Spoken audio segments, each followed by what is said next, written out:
Hello, welcome to my channel.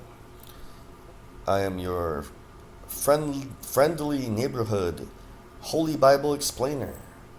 Today we are reading Numbers 30. We are almost finished with the book of Numbers.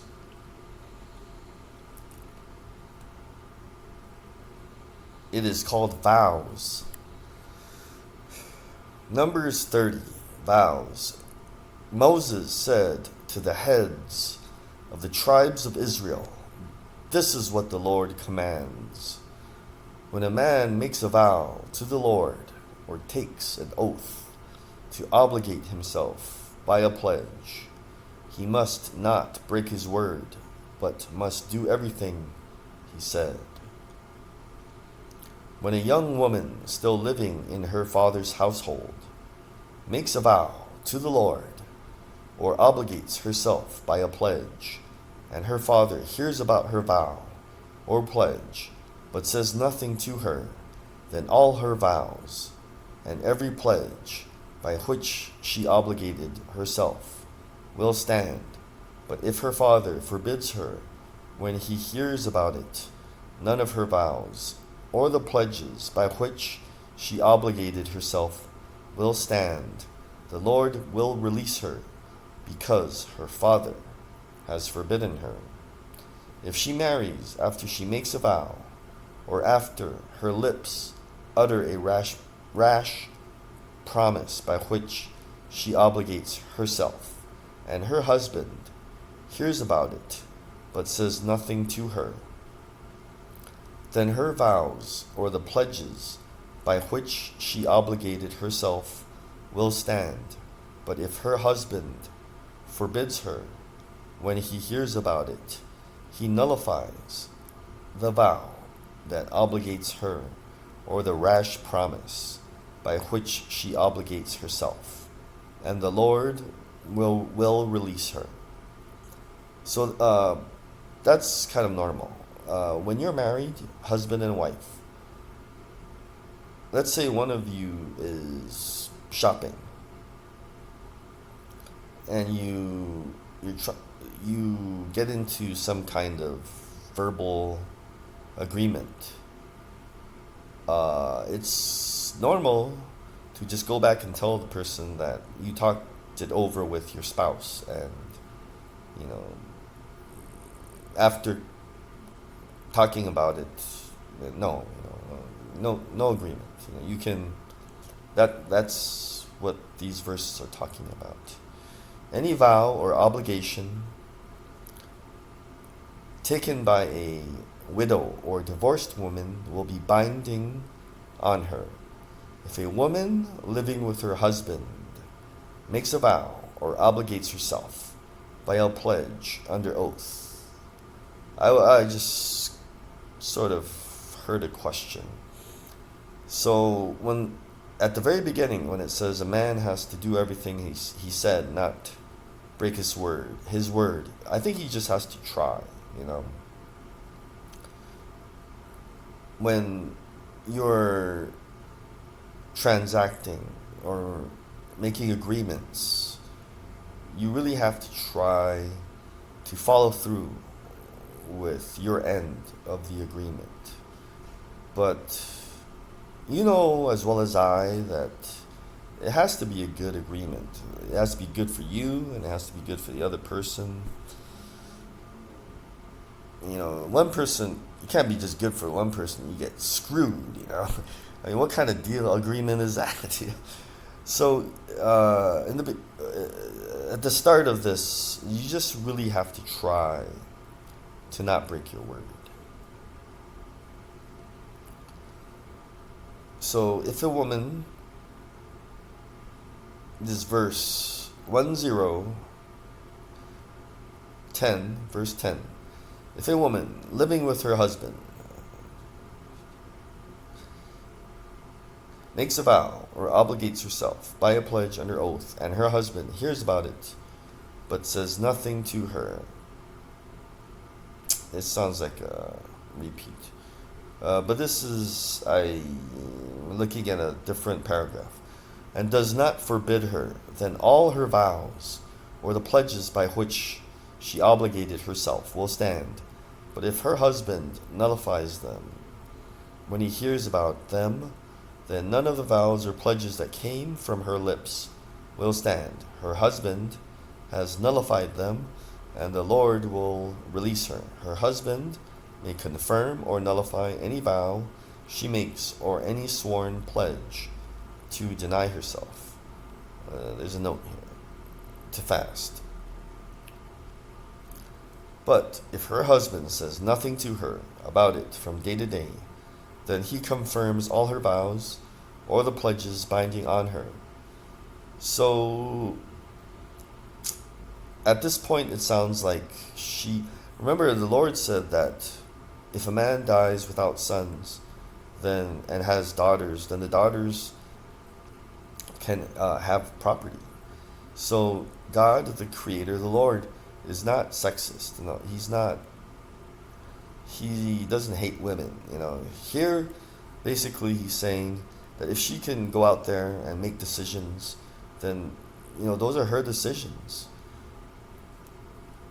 He confirms them by saying nothing to her when he hears about it. If however, he nullifies them sometime after he hears about them, then he must bear the consequences of her wrongdoing.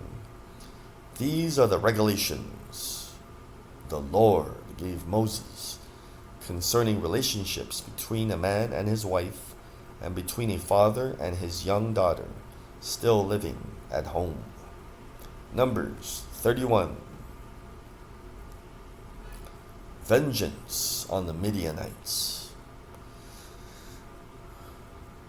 The Lord said to Moses, "Take vengeance on the Midianites for the Israelites. After that, you will be gathered to your people." Then he's going to die.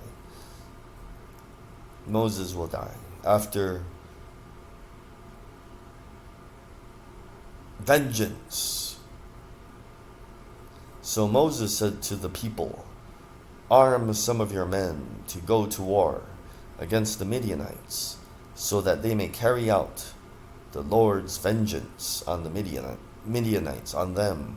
Send into battle 1,000 men from each of the tribes of Israel." So 12,000 men armed for battle, 1,000 from each tribe, were supplied from the clans of Israel. Moses sent them into battle, 1,000 from each tribe, along with Phinehas, son of Eleazar, the priest. So the priest's son, who took with him articles from the sanctuary and the trumpets for signaling. They fought against Midian, as the Lord commanded Moses, and killed every man. Among their victims were Evi, Rechem. So these victims, Evi, Rechem, Zur, Hur, or Hur, and Reba, the 5 kings of Midian. They also killed Balaam, son of Beor, with the sword. The Israelites captured the Midianite women and children and took all the Midianite herds, flocks, and goods as plunder. They burned all the towns where the Midianites had settled, as well as all their camps. They took all the plunder and spoils, including the people and animals, and brought the captives, spoils and plunder. So the captives are people. So they took their slaves, or just as I said, not everyone was Israelites in their entire group. Perhaps not everyone in the Midianite group were Midianites. So they took these people, or they could be slaves, and they brought them to Moses. and Eleazar or Eleazar the priest, and the Israelite assembly at their camp on the plains of Moab by the Jordan, across from Jericho. Okay.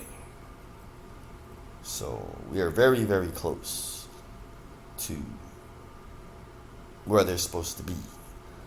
But I think modern day Israel is a lot bigger than where they're supposed to finally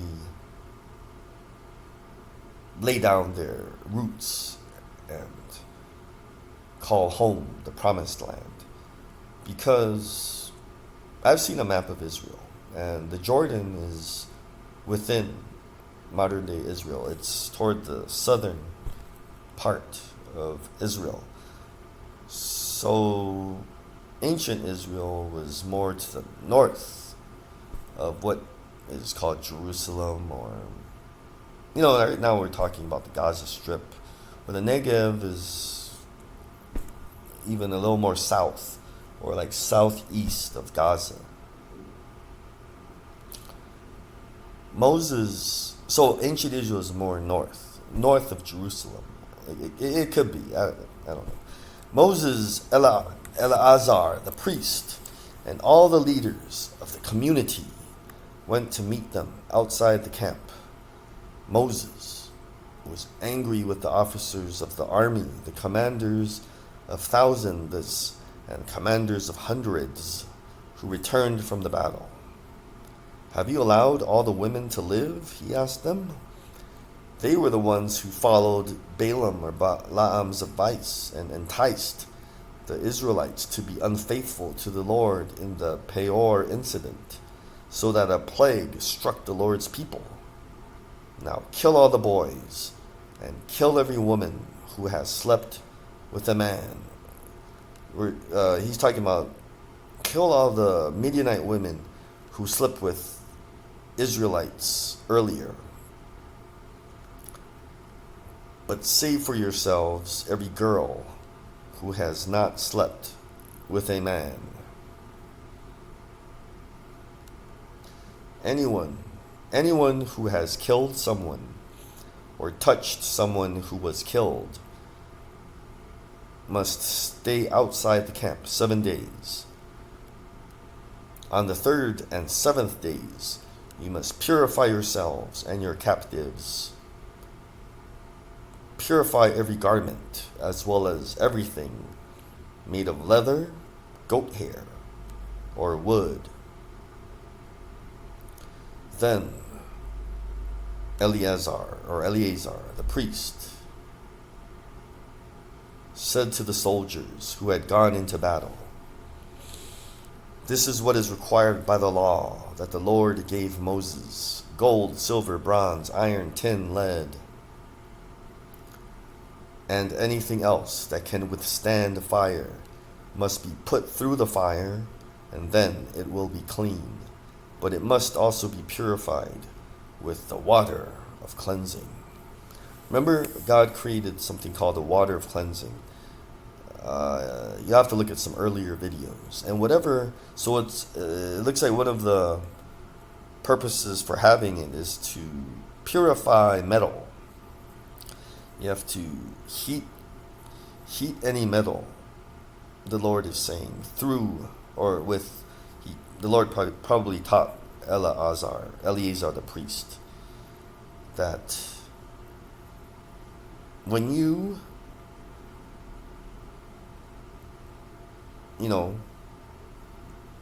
plunder another people and you have these metals, gold, silver, bronze, iron, tin, lead, you have to purify them with fire. They have to be burnt, heated up, and then also purified or washed with this water of cleansing. And whatever cannot withstand fire must be put through that water. On the 7th day, wash your clothes, and you will be clean. Then you may come back into the camp. The next section is called Dividing the Spoils. The Lord said to Moses, "You and Eleazar the priest, and the family heads of the community are to count all the people and animals that were captured. Divide the spoils equally between the soldiers who took part in the battle and the rest of the community. From the soldiers who fought in the battle, set apart as tribute for the Lord, 1 out of every 500, whether people, cattle, donkeys, or sheep. Take this tribute from their half share and give it to Eleazar the priest as the Lord's part from the Israelites' half. Select 1 out of every 50, whether people, cattle, donkeys, sheep, or other animals. Give them to the Levites, who are responsible for the care of the Lord's tabernacle. So Moses and Eleazar the priest did as the Lord commanded Moses. The plunder remaining from the spoils that the soldiers took was 675,000 sheep, 72,000 cattle, 61,000 donkeys, and 32,000 women who had never slept with a man. The half share of those who fought in the battle was 337,500 sheep, of which the tribute for the Lord was 675, 36,000 cattle, of which the tribute for the Lord was 72, 30,500 donkeys, of which the tribute for the Lord was 61, 16,000 people, of whom the tribute for the Lord was 32. Moses gave the tribute to Eleazar the priest, as the Lord's part, as the Lord commanded Moses, the half belonging to the Israelites, which Moses set apart from that of the fighting men. The community's half was 337,500 sheep, 36,000 cattle, 30,500 donkeys, and 16,000 people. From the Israelites' half, Moses selected 1 out of every 50 people and animals, as the Lord commanded him, and gave them to the Levites, who were responsible for the care of the Lord's tabernacle. Then the officers who were over the units of the army, the commanders of thousands and commanders of hundreds, went to Moses and said to him, "Your servants have counted the soldiers under our command, and not one is missing. So we have brought as an offering to the Lord the gold articles each of us acquired, armlets, bracelets, signet rings, earrings, and necklaces, to make atonement for ourselves before the Lord." Moses and Eleazar the priest accepted from them the gold, all the crafted articles, all the gold from the commanders of thousands and commanders of hundreds that Moses and Eleazar presented as a gift to God, the Creator, weighed 16,750 shekels. Each soldier had taken plunder for himself. Moses and Eleazar the priest, accepted the gold from the commanders of thousands and commanders of hundreds, and brought it into the tent of meeting as a memorial for the Israelites before the Lord.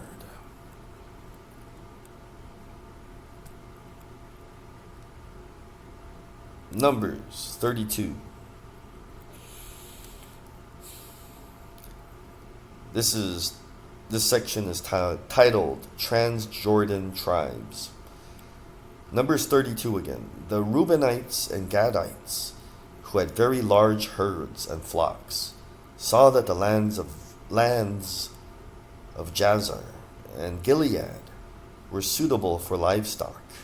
So they came to Moses and Eleazar the priest, and to the leaders of the community, and said, Ataroth, Dibon, Jazer, Nimrah, Heshbon, Eleale, Sebam, Nebo, and Beon. The land the Lord subdued before the people of Israel are suitable for livestock, and your servants have livestock. If we have found favor in your eyes, they said, let this land be given to your servants, as our possession. Do not make us cross the Jordan. Moses said to the Gadites and Reubenites, should your fellow Israelites go to war while you sit here? So remember, these are clans, and they don't want to cross the Jordan River. It sounds to Moses,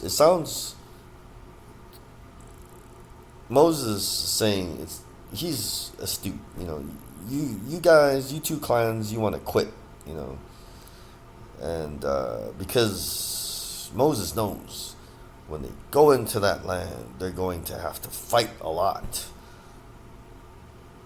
Fight all these people that are in that land. They call them the nations. Why do you discourage the Israelites from crossing over into the land the Lord has given them? This is what your fathers did when I sent them from Kadesh Barnea to look over the land. After they went up to the valley of Eshcol and viewed the land, they discouraged the Israelites from entering the land the Lord had given them. The Lord's anger was aroused that day, and he swore this oath, because they have not followed me wholeheartedly. Not one of those who were 20 years old or more when they came up out of Egypt will see the land I promised on oath to Abraham, Isaac, and Jacob. Not one except Caleb, son of Jephunneh, the Kenizzite, and Joshua, or Yehoshua, son of Nun, for they followed the Lord wholeheartedly. The Lord's anger burned against Israel, and he made them wander in the wilderness 40 years, until the whole generation of those who had done evil in his sight was gone. And here you are, so this is 40 years later. Here you are, a brood of sinners, standing in the place of your fathers, and making the Lord even more angry with Israel. If you turn away from following him, he will again leave all of this people in the wilderness, and you will be the cause of their destruction. Then they came up to him and said, we would like to build pens here for our livestock, and cities for our women and children. But if we will arm ourselves for battle, and go ahead of the Israelites until we have brought them to their place. Meanwhile, our women and children will live in fortified cities for protection from the inhabitants of the land. We will not return to our homes until each of the Israelites has received their inheritance.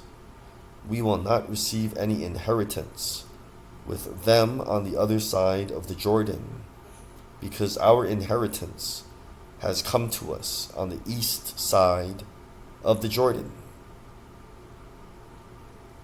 So they're actually to the east of Jordan. Then Moses said to them,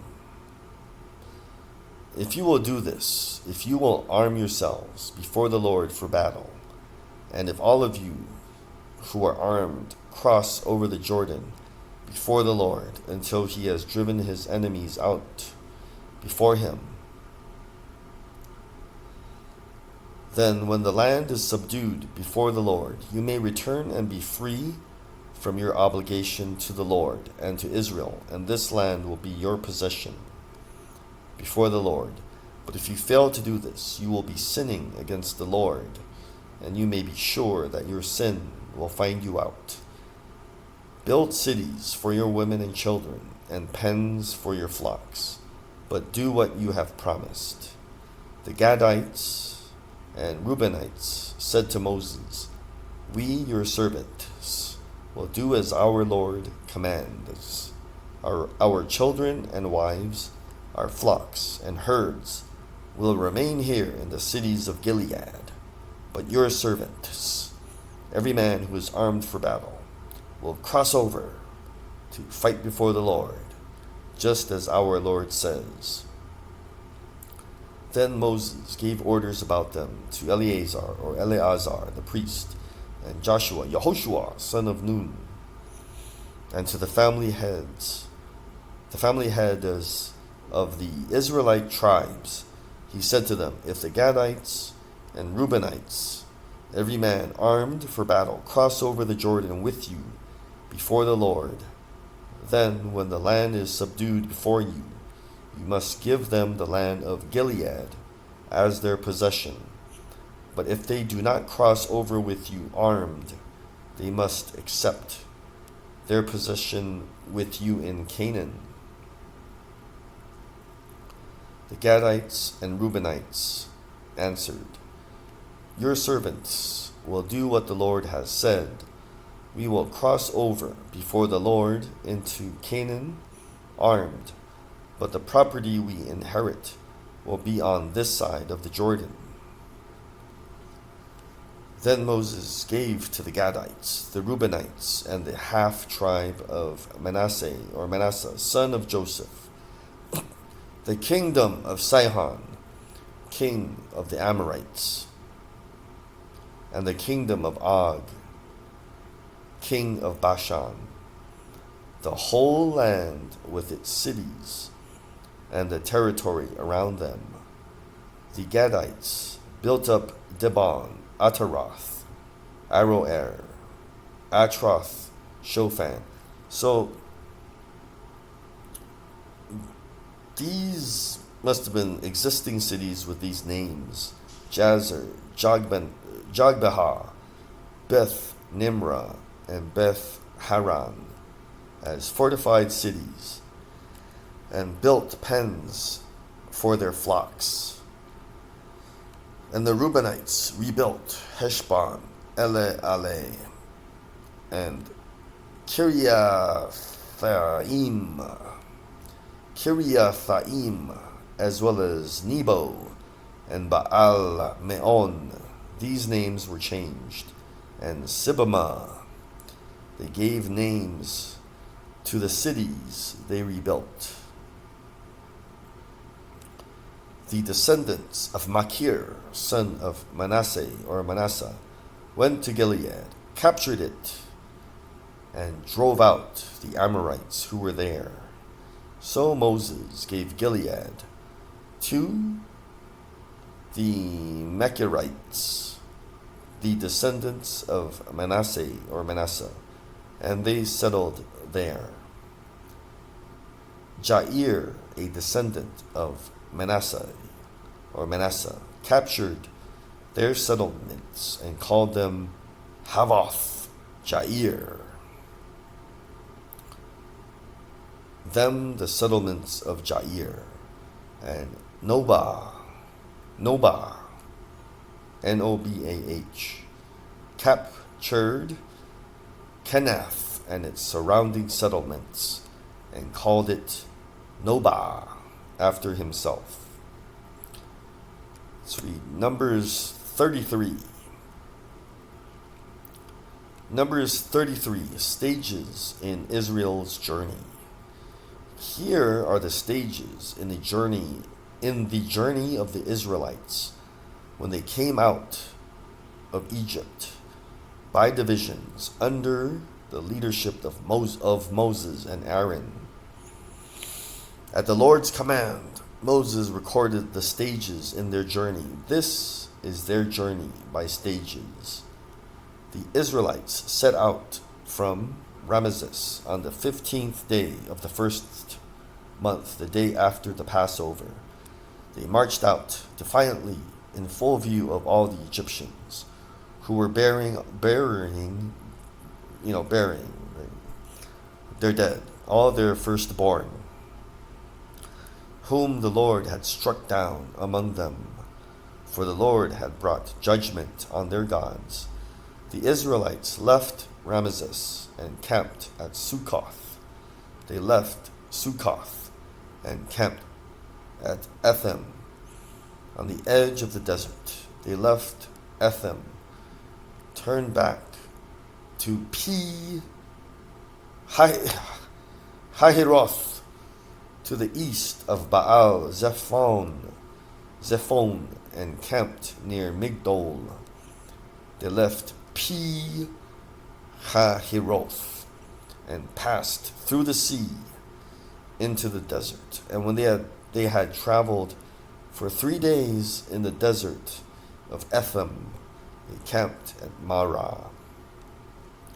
They left Marah and went to Elim, where there were 12 springs and 70 palm trees, and they camped there. They left Elim and camped by the Red Sea. They left the Red Sea and camped in the desert of Sin.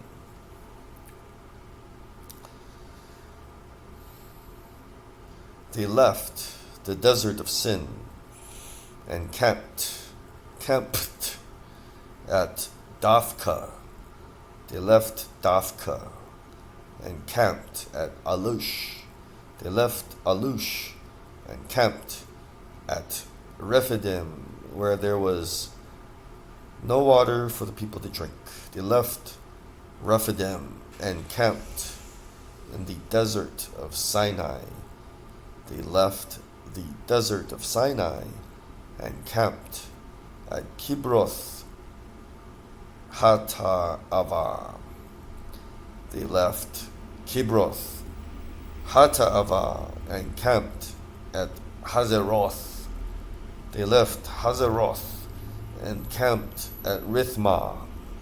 They left Rithmah and camped at Rimon Perez. They left Rimon Perez and camped at Libnah. They left Libnah and camped at Rissah. They left Rissah and camped at Kehelatha. They left Kehelatha and camped at Mount Shepher. They left Mount Shepher and camped at Haradah. They left Haradah and camped at Makeloth. They left Makeloth and camped at Tahath. They left Tahath and camped at Terah. They left Terah and camped at Mithkah. They left Mithkah and camped at Hashmonah. They left Hashmonah and camped at Moseroth. They left Moseroth and camped at Bnei Ja'akan. They left Bnei Ja'akan and camped at Haor Hagidgad.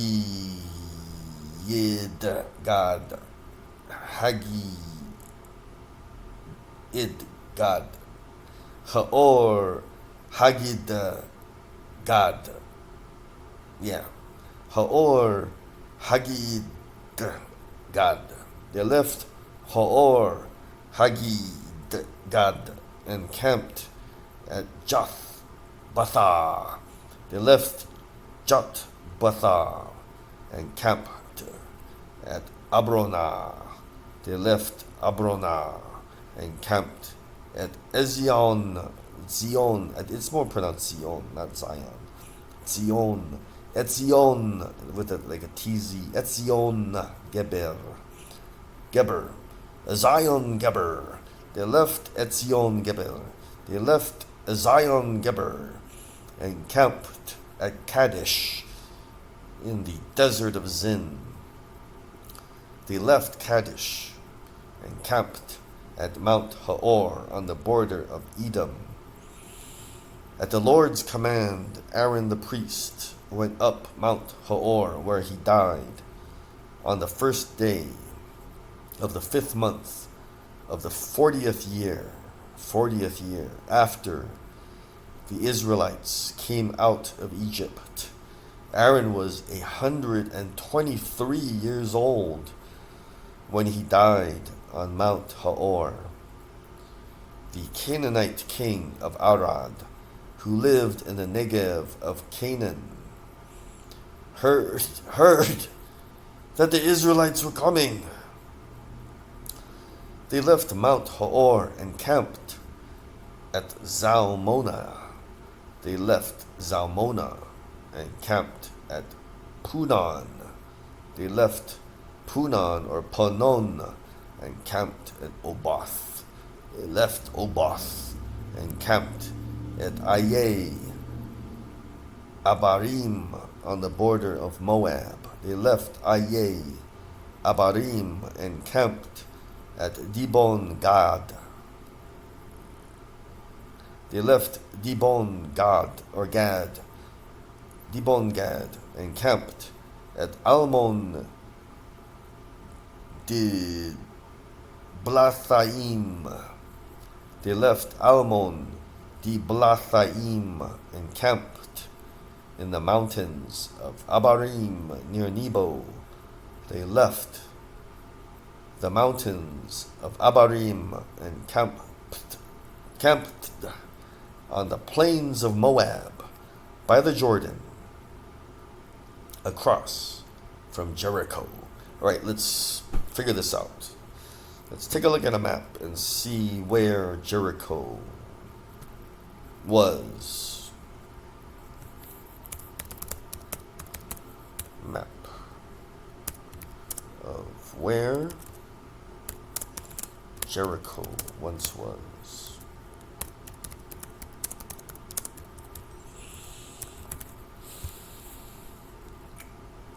Okay. Let's take a look. Where was ancient Jericho located?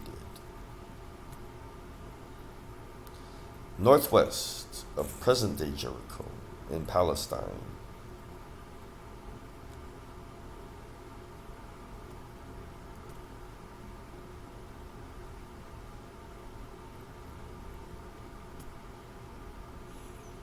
My internet connection is weak. Okay, let's take a look at this map.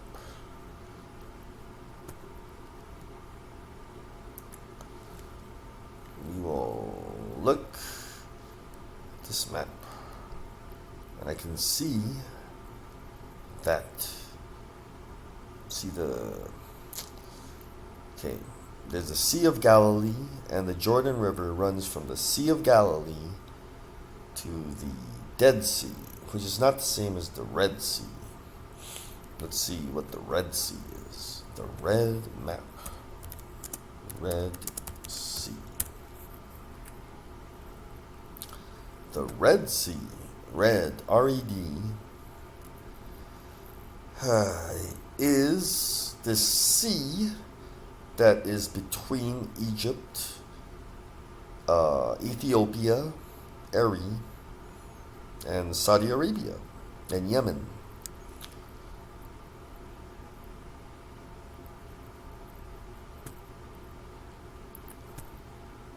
So let's take a look. This map is saying that Jericho is north. It looks more like west. So the Dead Sea, it's just right there at the northern tip of the Dead Sea. So we can see again that the Israelites must have marched to the east of the Dead Sea, and then they were going to cross the Jordan, going westward. That's what I think.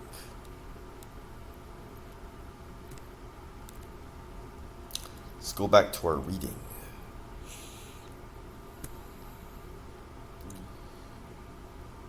So Aaron was 123 years old.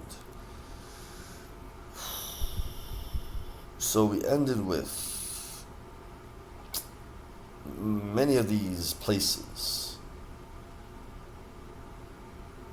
So they left in verse 48 of this chapter. Let me take a look at 48. That's the mountain, and it's talking about Jordan. Okay. So they left the mountains of Abarim and camped on the plains of Moab, by the Jordan, across from Jericho. There on the plains of Moab, they camped along the Jordan. So the plains of Moab must be right there, near the Dead Sea and to the east. Because remember, if you cross the Jordan, it's definitely Israel. They camped along the Jordan from Beth Jeshimoth to Abel Shittim, on the plains of Moab, by the Jordan, across from Jericho. The Lord said to Moses, "Speak to the Israelites and say to them, when you cross the Jordan into Canaan, drive out all the inhabitants of the land before you. Destroy all their carved images and their cast idols, and demolish all their high places. Take possession of the land and settle in it, for I have given you the land to possess. Distribute the land by lot, according to your clans. To a larger group give a larger inheritance, and to a smaller group a smaller one. Whatever falls to them by lot will be theirs. Distribute it according to your ancestral tribes. But if you do not drive out the inhabitants of the land, those you allow to remain will become barbs in your eyes and thorns in your sides. They will give you trouble in the land where you will live. And then I will do to you what I plan to do to them." So that is Numbers 33. Thank you for joining me. Stay tuned. The Israelites are going into Canaan, and they're going to attack. Let's look ahead.